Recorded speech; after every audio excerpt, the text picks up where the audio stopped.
I'm going to have a look here at one of my all-time favorite aircraft, a vintage kit of the 1/32 scale.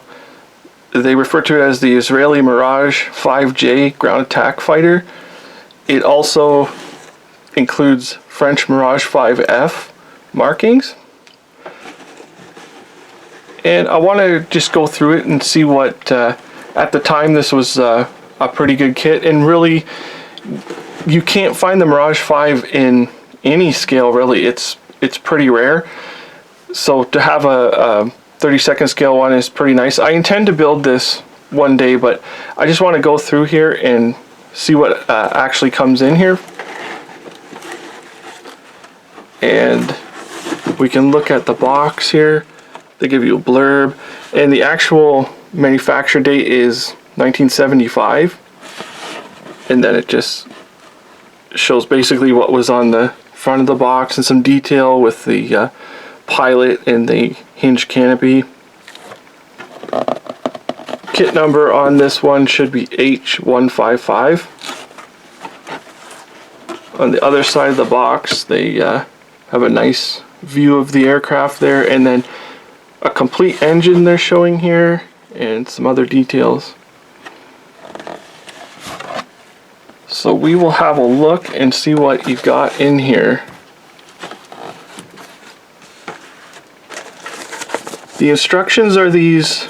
They're kind of weird how they fold up, the way the details are, but these old instructions are really nice. They tell you what every part is, like the nose gear and that, so that's really excellent how they done that. And they show the engine there and the cockpit with, looks like there's almost no parts to it, and the fuselage assembly here. That engine looks like unusually long, but we'll have a look at it. And most of this is, it looks like most of this is your weapon options, which they show you how to properly do them, which is very nice. Like here, which these are really cool, the multi bomb racks, and your decal placement for the Israeli and your decal placement for the French. So here's the decal sheet, and the instrument panel is a decal. I'm not sure if Quinta does a set for this. If they did a set for this, would be pretty nice. And the stars are black. I think they're supposed to be blue, but they are black on this one. I'm not sure if they carried black ones for some reason. And originally, I guess we got these little like promotional things in the kit. And then we have the glass here,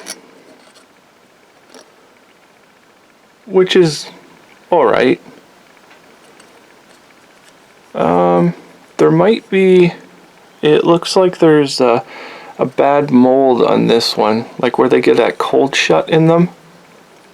Because I don't think it's a scratch, I think that's actually molded. You might be able to see that line that goes right across here. I think that's a cold shut in the actual mold itself.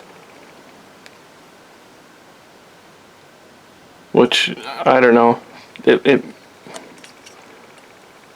I think it is, so I don't know if that will actually ever come out of the canopy. And your pieces here.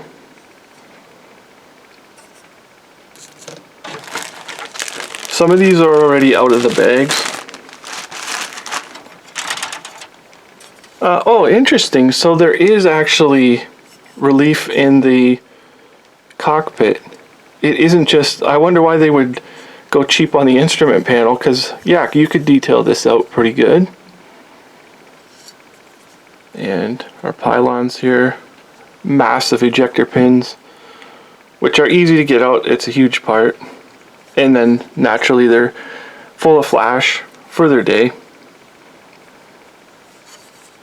And we can see the other side. The ejection seat is really nothing much to it. I think these are more intended to put the pilot in. That's the reason why they didn't go nuts on it. But actually there are belts on it, which is decent. And the wheels actually look pretty good, and there is slight tread on them. And the missiles, there's like no detail on those sidewinders, just the minimal of the little pieces there on the corners. And this piece here, I can't remember exactly what this is, if it's a little type of radar or something like that, or a sensor. I can't really remember, but it's there, and everything's raised on this kit. But the detail is there. You can see it.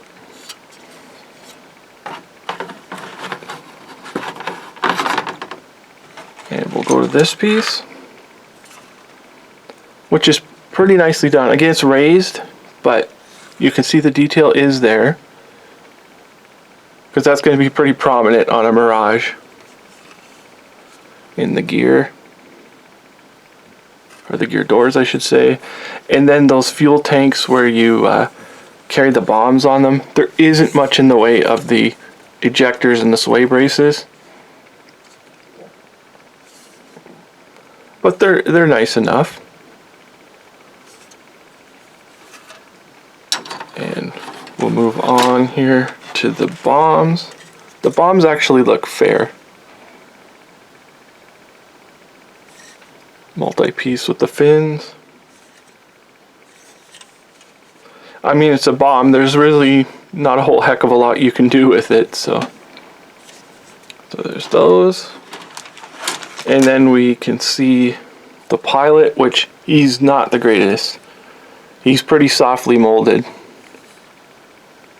It's going to be kind of a pain picking out the gear on him. He might be just a replaceable part, and you could put like a resin or 3D printed pilot in there and hide that seat. And here's the gear. Gear actually looks pretty nice. And the fan there. And here's the afterburner. There's no detail on the inside at all, but on the outside it looks okay, because I think these are J79s.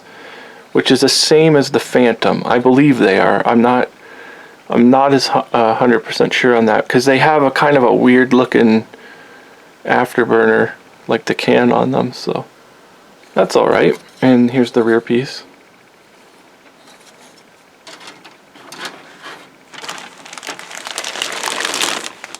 And we'll go into the most important parts here, which are the fuselage. It actually doesn't look too bad. If you don't mind the raised details, it's pretty good. I wonder why we have recessed here. That kind of takes away from it. They should have just kept it all, like, just done the whole thing raised.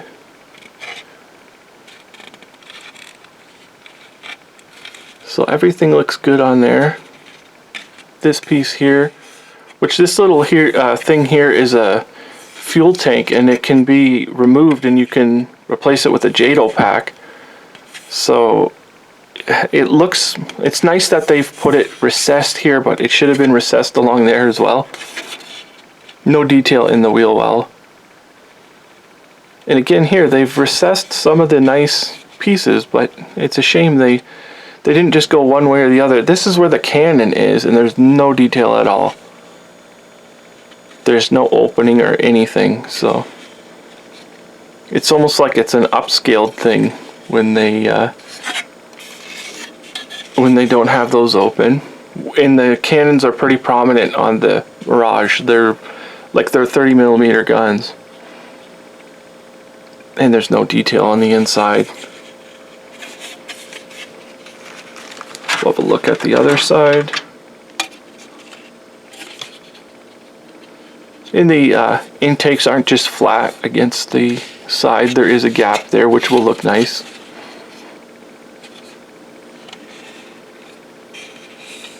Pretty much the same thing as the other side.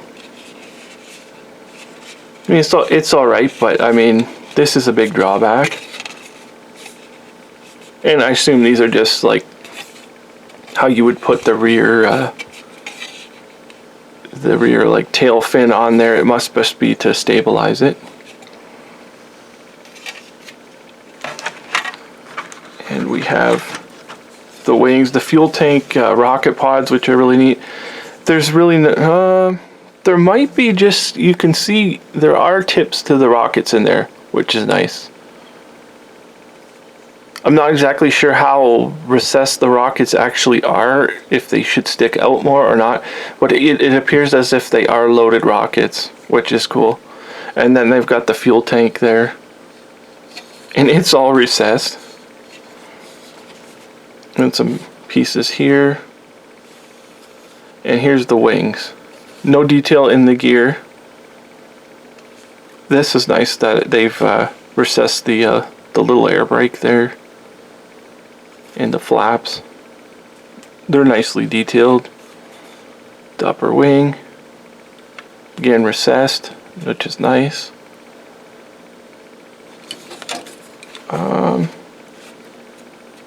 There's not too. This is the inside of the front gear, and it's all detailed. And then we have one more sprue. And here's the. It's just the mirror wing. That's an interesting for a sprue. I have no idea what happened with the tooling there.